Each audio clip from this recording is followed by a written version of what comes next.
ॐ ज्ञानतिमिरान्धस्य ज्ञानञ्जनशलाकया चक्षुरुन्मीलितं येन तस्मै श्रीगुरुवे नमः। श्रीचैतन्यमनोभीष्टं स्थापितं येन भूतले स्वयं रूपः कदा मह्यं ददाति स्वपदान्तिकम्। नमो विष्णुपादाय कृष्णप्रेष्ठाय भूतले श्रीमते भक्तिवेदान्त स्वामिन्निति नामिने। नमस्ते सारस्वते देवे गौरवाणी प्रचारिणे निर्विशेष शून्यवादी पाश्चात्य देश तारिणे। नमो महावदन्याय कृष्ण प्रेम प्रदायते कृष्णाय कृष्ण चैतन्य नामने गौरतुसे नमः। जय श्री कृष्ण चैतन्य प्रभु नित्यानंद श्री अद्वैत गदाधर शिवासादि गौर भक्त वृंदा। हरे कृष्ण कृष्ण कृष्ण हरे हरे हरे राम राम राम हरे हरे। रामाय रामभद्राय रामचंद्राय वेधसे रघुनाथाय नाथाय सीताय पतये नमः। दक्षिणो लक्ष्मणो यस्य वामे च जनकात्मजो पुरतो मारुतिर्यस्य तस्मै श्रीरामाय नमः। हरे कृष्ण। तो आप सभी भक्तों का हार्दिक स्वागत है आज के श्री राम कथा में। तो आज हम लोग इस श्लोक पे थोड़ा और चर्चा करेंगे। 10 नंबर का श्लोक है। महोरक्षो महेश्वासो गूढ़चत्रुररिन्दमः अजानुबाहु सुशीरः सुललाटा सुविक्रमः। इसमें महावृक्ष, इस पर कल हमने थोड़ा चर्चा किया था। He has a broad chest, he is a great archer, his collar bone is invisible, he is victorious over the enemies, his arms reach out to his knees, his face is well formed, his forehead is beautiful and his gait is beautiful. Sulalata suvikramaha susiraha, his face is well formed. और अजानुबाहु, तो भगवान के सुंदर रूप का वर्णन कर रहे हैं यहाँ पे नारद मुनि वाल्मीकि ऋषि को बताते हुए, उनके प्रश्नों का उत्तर देते हुए। तो इस श्लोक से सुस्पष्ट रूप से पता चलता है कि भगवान के हर हर प्रकार के भगवान के जो गुण हैं वो दिव्य होते हैं, उनमें कोई दोष, उनमें कोई कमी नहीं होती है। भगवान के जो शारीरिक लक्षण है, जो भगवान के शरीर की सुंदरता है, उसमें भी किसी प्रकार की विकृति नहीं है, विकार नहीं है। एक हर एक अंग जो है भगवान का अत्यंत सुंदर और बेस्ट जो बोल सकते हैं, किसी आदर्श जो सुंदरता की पराकाष्ठा है किसी भी अंग की, वो भगवान के शरीर में विद्यमान है। इसलिए महावृक्ष हो, ब्रॉड चेस्ट, छाती भगवान का चौड़ा है, महेश श्वास हो, भगवान जो है बहुत महान धनुर्धर है। इसमें हमने कल चर्चा किया था कि किस प्रकार से अर्जुन महान धनुर्धर है, लेकिन अर्जुन से भी महान धनुर्धर भगवान कृष्ण है। क्योंकि लक्ष्मणा के विवाह के टाइम पे अर्जुन भी जिस स्वयंवर को जीत नहीं पाए, जिस मछली की आंखों को जो है अर्जुन भेद नहीं पाए, लेकिन भगवान कृष्ण बड़ी आसानी से रिफ्लेक्शन, प्रतिबिंब को देखते हुए ही केवल जो है उस मछली को भेद दिए। हाँ, तो ऐसे हैं महेश्वासा, महान धनुर्धर। अरिंदमः, जो हर प्रकार के शत्रुओं का पूर्ण रूप से वध कर सकते हैं। अजानुबाहो, भगवान के हाथ घुटने तक जाते हैं। सुशिराह, भगवान का मुखमंडल अत्यंत सुंदर है। और सुललाटा, माथा उनका बहुत ही चौड़ा है। सुविक्रमः, उनका जो पूरा का पूरा शरीर है वो एक बहुत ही बलशाली पुरुष के समान भगवान दिखते हैं। तो तात्पर्य हम लोग आज थोड़ा पढ़ते हैं, इसमें और डिटेल में चर्चा करते हैं। His broad chest and his invisible collar bones are characteristics of great persons noted in the Samudrika. That his chest is also fleshy will be described later. That he is a great archer indicates that he possesses a body suitable for it. Hence, this point is well within the topic of discussion. His collarbones are invisible, covered by flesh. Sinful reactions are the enemies of the souls that he is victorious over. अरिंदमः, यहाँ पे अरिंदमः शब्द का व्याख्या कर रहे हैं कि जो ये सिंफुल रिएक्शंस हैं, किसी भी प्रकार के पाप कृत्य का जो फल भोगना पड़ता है वो हर प्रकार के जीवात्माओं के शत्रु हैं। और ऐसे शत्रुओं के ऊपर जो है भगवान आसानी से विजय प्राप्त कर देते हैं। अरिंदमा शब्द का मतलब ये है। अरिंदमा मतलब कि जो अपने शत्रुओं पे आसानी से विजय प्राप्त कर लेते हैं। तो इस संसार के सबसे महान से बड़े शत्रु, बड़े से बड़े जो शक्तिशाली व्यक्ति भी है, असुर भी है, राक्षस भी है या देवता भी क्यों ना हो, वो इस एक शत्रु जिसका नाम है पाप का फल, कर्मों का जो फल है, उसके ऊपर कोई विजय प्राप्त नहीं कर सकता है। आ ब्रह्मा भुवनालोक का पुनरावर्तिनो अर्जुना, ब्रह्म लोक से लेकर के, ब्रह्मा जी से लेकर के नीचे एक छोटी सी चींटी भी जो है कर्माणि निर्दहति किंतु च भक्ति भाजम अथर्वेंद्र, कैसा वो श्लोक है, यस इंद्र गोपम अथवा इंद्रम अहो स्वकर्म भाजम, या अपने अपने कर्म के अनुसार उनको जीना पड़ता है ब्रह्मा जी को भी। और कोई भी इस कर्म के फल से, कर्म के बंधन से अपने आप को मुक्त नहीं कर सकता है, तो दूसरे किसी जीव को मुक्त करने की तो बात ही दूर की है।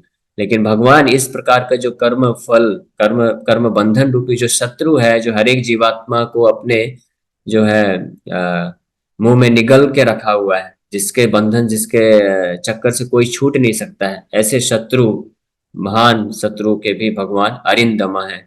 ऐसे शत्रु का भी भगवान आसानी से विनाश करने का शक्ति रखते हैं, इसलिए भगवान का नाम है अरिंदमः।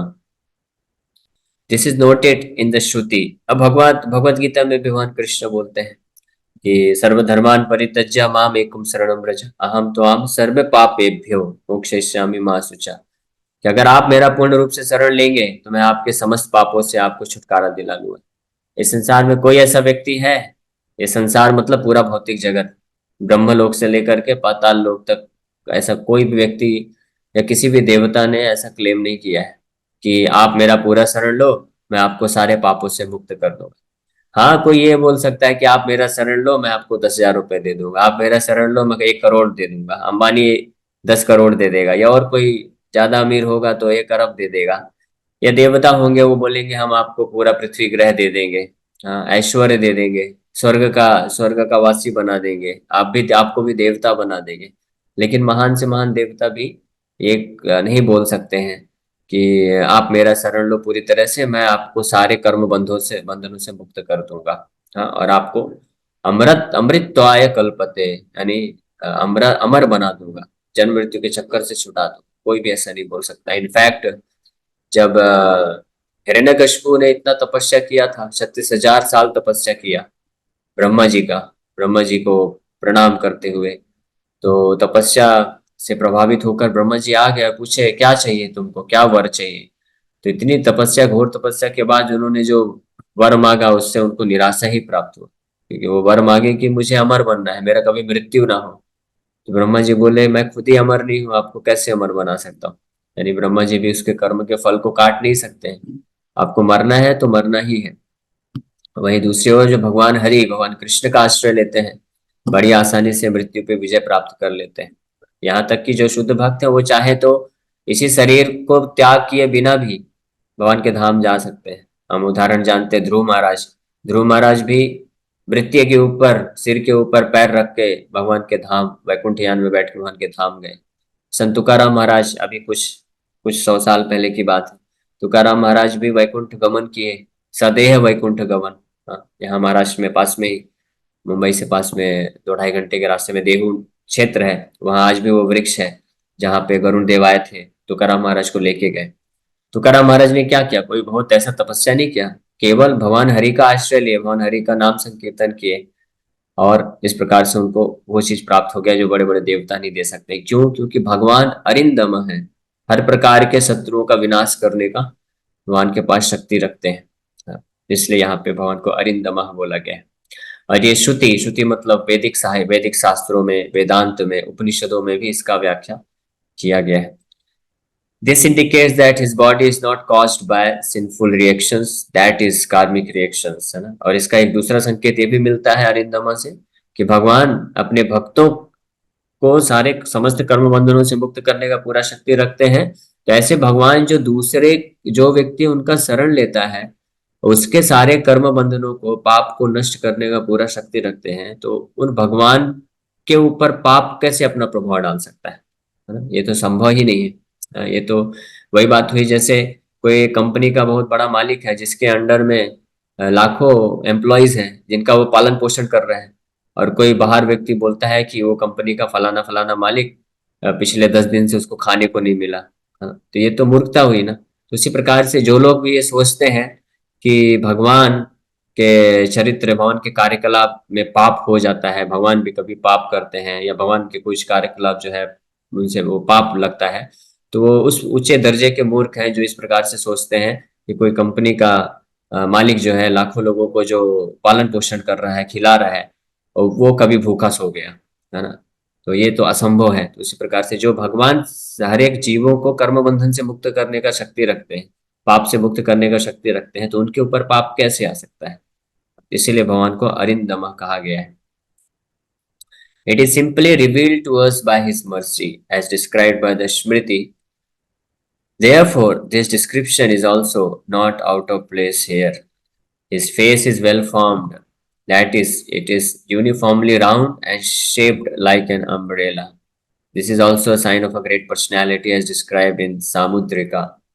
His beautiful forehead is another sign of a great person.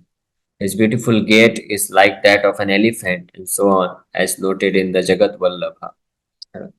तो ये जो भगवान के दिव्य गुण हैं, अरिंदमः, जो हमने अभी चर्चा किया, ये कोई आसानी से ये इसको जान नहीं सकता है। ये भगवान की विशेष कृपा से ही कोई व्यक्ति इस प्रकार से भगवान के दिव्य गुणों को समझ सकता है ना? जैसे अभी हमने ये थोड़ा सिंपल सा लॉजिक है, इसमें कुछ ज्यादा बहुत बड़ा रॉकेट साइंस नहीं है, बहुत बड़ा योग सिद्धि तपस्या या वैदिक ज्ञान की आवश्यकता नहीं है। ये बहुत सरल सा है। लेकिन ये जो सरल से सरल चीज है भगवान के बारे में, ये वो व्यक्ति कभी नहीं जान सकता है जिसको प्रसेद लेसानुगृहीत जानाति तत्वं न तु चिरन विचिंतन विचिन्वन। कि ब्रह्मा जी बोलते हैं कि किसी भक्त ने अगर प्रसाद लेसानुगृहीत, लेस मात्र भी भगवान कृष्ण का कृपा प्राप्त कर लिया है, तो बड़ी आसानी से बिना वैदिक साहित्यों को पढ़े भी बड़ी आसानी से भगवान के दिव्य गुणों को जान सकता है। लेकिन अगर वो कृपा नहीं प्राप्त है किसी को, तो सार्वभौम भट्टाचार्य जैसा बड़ा महान दार्शनिक होने पर भी वो नहीं समझ पाएगा, जबकि चैतन्य महाप्रभु साक्षात उनके मंदिर में प्रवेश किए और ऐसा लीला प्रकट किए, फिर भी नहीं समझ पाए। गोपीनाथ आचार्य भी इस बात का वर्णन करते हैं। जब सार्वभौम भट्टाचार्य ने पूछा कि आपको आपको बहुत समझ में आ रहा है कि चैतन्य महाप्रभु परम भगवान है, मुझे क्यों नहीं समझ में आ रहा है, इसका क्या कारण है। तो इसी श्लोक को कोट करते हुए गोपीनाथ आचार्य बताते हैं, क्योंकि आपको लेस मात्र अभी कृपा नहीं मिली है, तो आप इंतजार करिए, वो लेस मात्र कृपा मिलने पे आप भी समझ जाएंगे। और वो जो लेस मात्र कृपा है वो कैसे मिलती है, वो अहेतुकी होती है, लेकिन वो भगवान के शुद्ध भक्तों की कृपा से मिल जाती है। क्योंकि गोपीनाथ आचार्य भगवान चैतन्य महाप्रभु के शुद्ध भक्त थे, तो उनकी कृपा से, और उनका संबंध था सार्वभौम भट्टाचार्य से के साथ। सार्वभौम भट्टाचार्य उनके ससुर हुए, उनकी बेटी से विवाह हुआ था गोपीनाथ आचार्य का। तो इसलिए जो है ये संबंध को जानते हुए चैतन्य महाप्रभु कृपा किए, और फिर लेस मात्र कृपा मिल गई, फिर वो भी समझ गए। तो ये केवल भगवान के भक्तों की, शुद्ध भक्तों की विशेष कृपा से समझा जा सकता है। फिर भगवान के यहाँ पे और अलग अलग जो शारीरिक सुंदरता का वर्णन है, वो सब के सब महापुरुषों के जो लक्षण बताए गए हैं उन सब का वर्णन है। कि किसी जो बेस्ट आदर्श आदर्श व्यक्ति के शरीर की सुंदरता कैसी होनी चाहिए, और तो वो भगवान के में शरीर में विद्यमान है। उनका जो चेहरा है वो इस प्रकार से रहता है भगवान का, कि उसमें और कोई, मतलब ऐसा कोई सोच नहीं सकता कि इसमें थोड़ा सा और ऐसा हो, कुछ और परिवर्तन होता तो शायद ज्यादा सुंदर दिखता, है ना। या ऐसा आप समझ लीजिए कि ब्रह्मा जी अगर प्रयास करें कोई ऐसा व्यक्ति बनाने का, सबसे सुंदर व्यक्ति बनाने का, तो सबसे सुंदर व्यक्ति बनाने के बाद भी उसमें कई पॉसिबिलिटी रहेंगी कि इसमें कुछ परिवर्तन करने से और सुंदर बन जाए। तो इस प्रकार से परिवर्तन करते जाए करते जाए करते जाए और करते जाए, इस प्रकार से ऐसी स्थिति में पहुंच जाए जिसमें और कोई परिवर्तन करने का चांस ही नहीं बनता है कि कुछ परिवर्तन करने से सुंदरता और बढ़ सकती है। तो वो जो रूप होगा वो भगवान का रूप है ये। और इस प्रकार से हर प्रकार उनका जो मुखमंडल है, उनका जो अ, शरीर का तेज है, वो जिस प्रकार से चलते हैं, तो यहाँ पे कंपैरिजन जो दिया जा रहा है कि भगवान चलते हैं तो ऐसे हाथी की तरह दिखते हैं, तो ये एक कंपैरिजन है, तुलना है, क्योंकि बेस्ट ऐसा कोई चीज एग्जिस्ट ही नहीं कर सकता है जिसके साथ तुलना किया जा सके। लेकिन भगवान किस प्रकार से फियरलेस, निडर तरीके से, जैसे हाथी बिना डरे बिल्कुल अपने में ही मस्त होते हुए चलता है, भले ही आसपास कितने भी कुत्ते भौंकते रहे, हाथी को कोई फर्क नहीं पड़ता है। वो उधर मुड़ के देखता भी नहीं है, वो बस अपना चलता रहता है। उसी तरह से भगवान जो है, उनका स्वभाव ऐसा है। भगवान इस प्रकार से पूरी तरह से फियरलेस, निडर भाव से चलते रहते हैं। तो इस प्रकार से यहाँ पे अलग अलग शास्त्रों से कोट करते हुए बताया जा रहा है कि भगवान के ये दिव्य गुण है।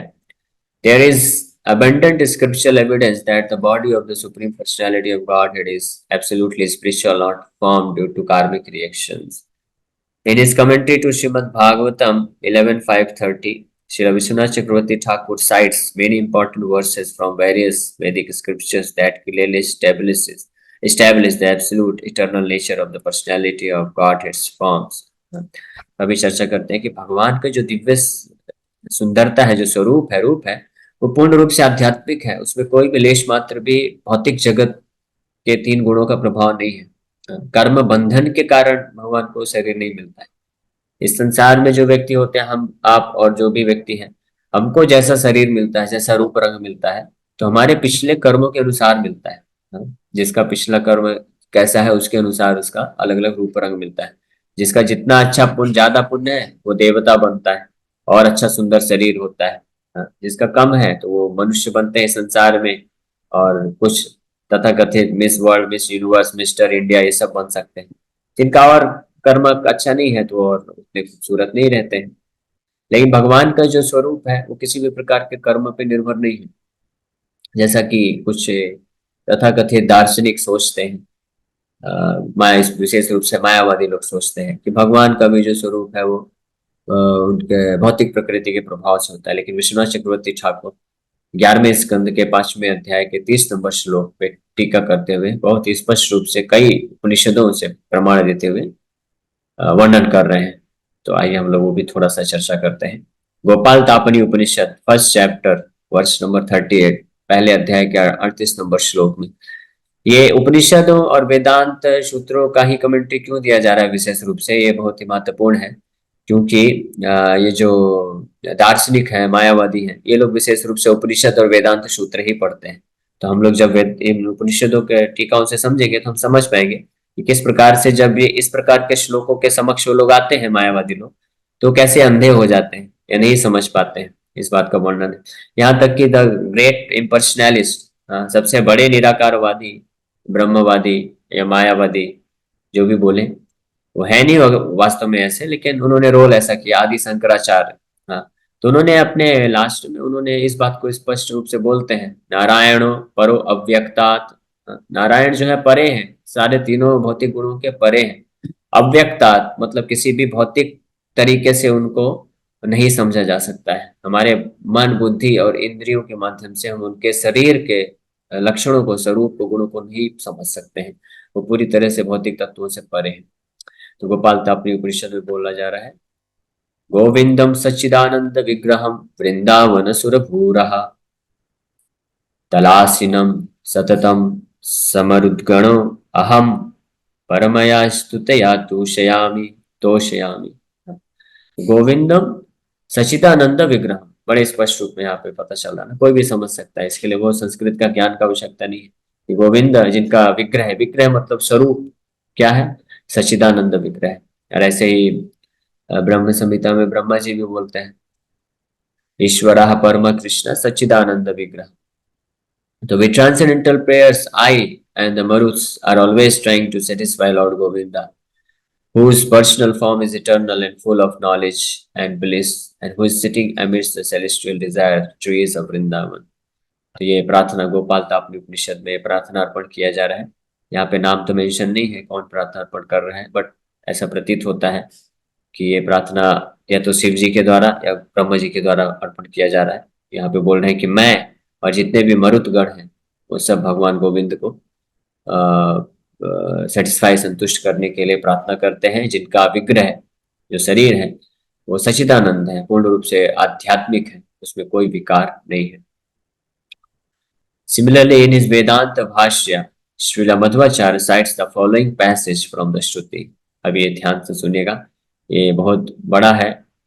मध्वाचार्य महान आचार्य हुए हमारे परंपरा में, जिन्होंने श्रुति यानी वेदों से ये मंत्र लेकर के ये प्रूफ करते हैं।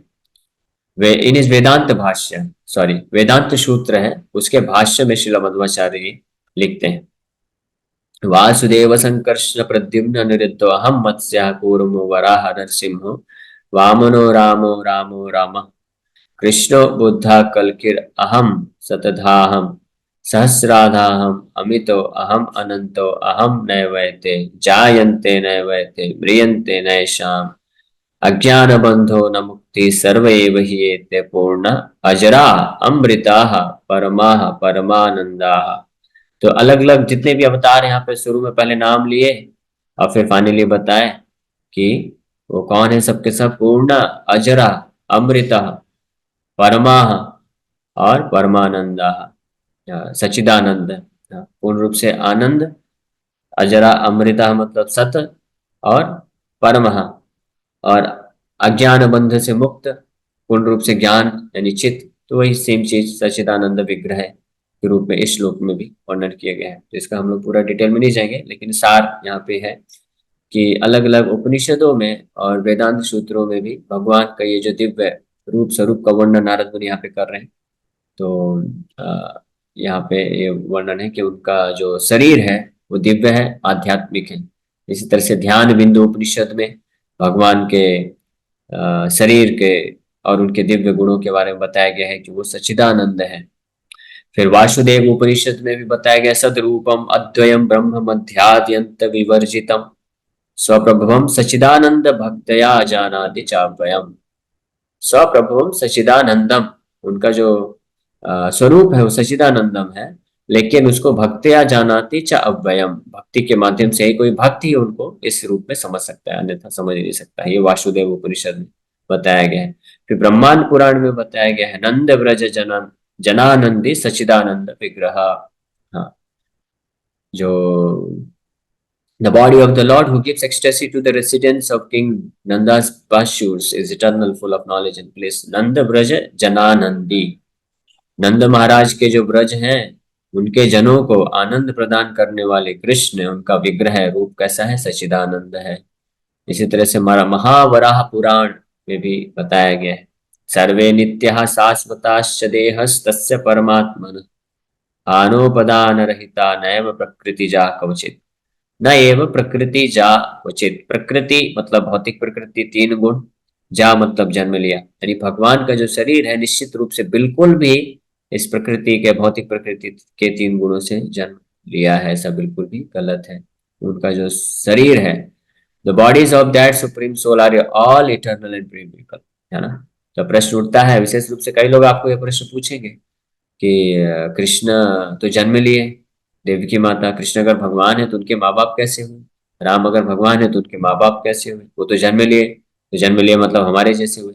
लेकिन नहीं, उनको ध्यान रहना चाहिए कि अलग अलग उपनिषदों और शास्त्रों में वर्णन है कि भगवान जन्म लेते हैं, उसको जन्म नहीं बोलते, उसको जन्म लीला बोलते हैं, है ना।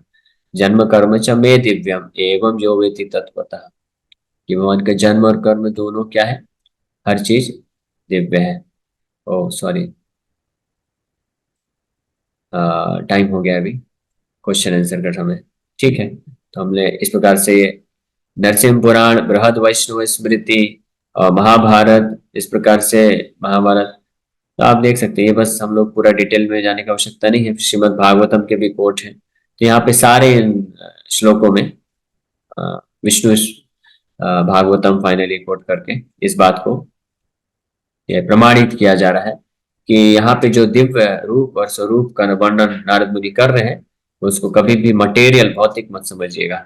भगवान की भुजाएं इतनी विशाल महाबाहु है, भगवान का शरीर इतना सुंदर है, ललाट चौड़ा है, ये सब क्योंकि अभी आने वाला है आगे 2-3 श्लोकों में भगवान के दिव्य रूप और स्वरूप का वर्णन किया जाएगा। तो इसलिए पहले ही हमने इतने सारे इस कमेंट्री में इतने सारे उपनिषदों, पुराणों और वैदिक मंत्रों से ये हम प्रमाणित कर रहे हैं या किया जा रहा है यहाँ पे कि भगवान के दिव्य स्वरूप को कभी भी भौतिक ना समझा जाए। हरे कृष्ण। तो किसी भक्त का प्रश्न है? यस योगेश को। तो प्रभु जी जैसे आपने इससे पहले की कथा में बताया था कि जो भगवान का जो शरीर है वो जो पंच तत्व है उससे नहीं बना है, तो उनका जन्म और मतलब बोलना नहीं चाहिए, मृत्यु वो कैसे बताया है? नहीं बस नहीं, बहुत ही भगवान भगवान का जन्म लीला होता है, मृत्यु लीला नहीं होता है। मृत्यु शब्द भगवान के लिए नहीं है। मृत्यु केवल इस मर्त्य लोक के लिए है। मर्त्य लोक इस भौतिक संसार में जो लोग हैं, ठीक है, तो उनके लिए ही मृत्यु होता है। भगवान का कभी मृत्यु नहीं होता। भगवान का जन्म भी नहीं होता है, वो जन्म लीला है। यानी भगवान अपने कुछ भक्तों को, शुद्ध भक्तों को, जिनका इच्छा रहता है कि वो भगवान को पुत्र के रूप में वात्सल्य प्रेम देना चाहते हैं, तो भगवान उनकी इच्छा पूर्ति करते हैं। तो जब बच्चे बन के उनके गर्भ से निकलेंगे तभी तो उनको वो भाव आएगा ना, वात्सल्य प्रेम आएगा। अगर भगवान अपने चतुर्भुज रूप में आ जाएंगे सामने, बोलेंगे मैया मुझे प्रेम करो, तो मैया तो हाथ जोड़ के प्रार्थना ही करेगी ना। वो थोड़ी ना उनको पालन पोषण करेगी, दूध पिलाएगी।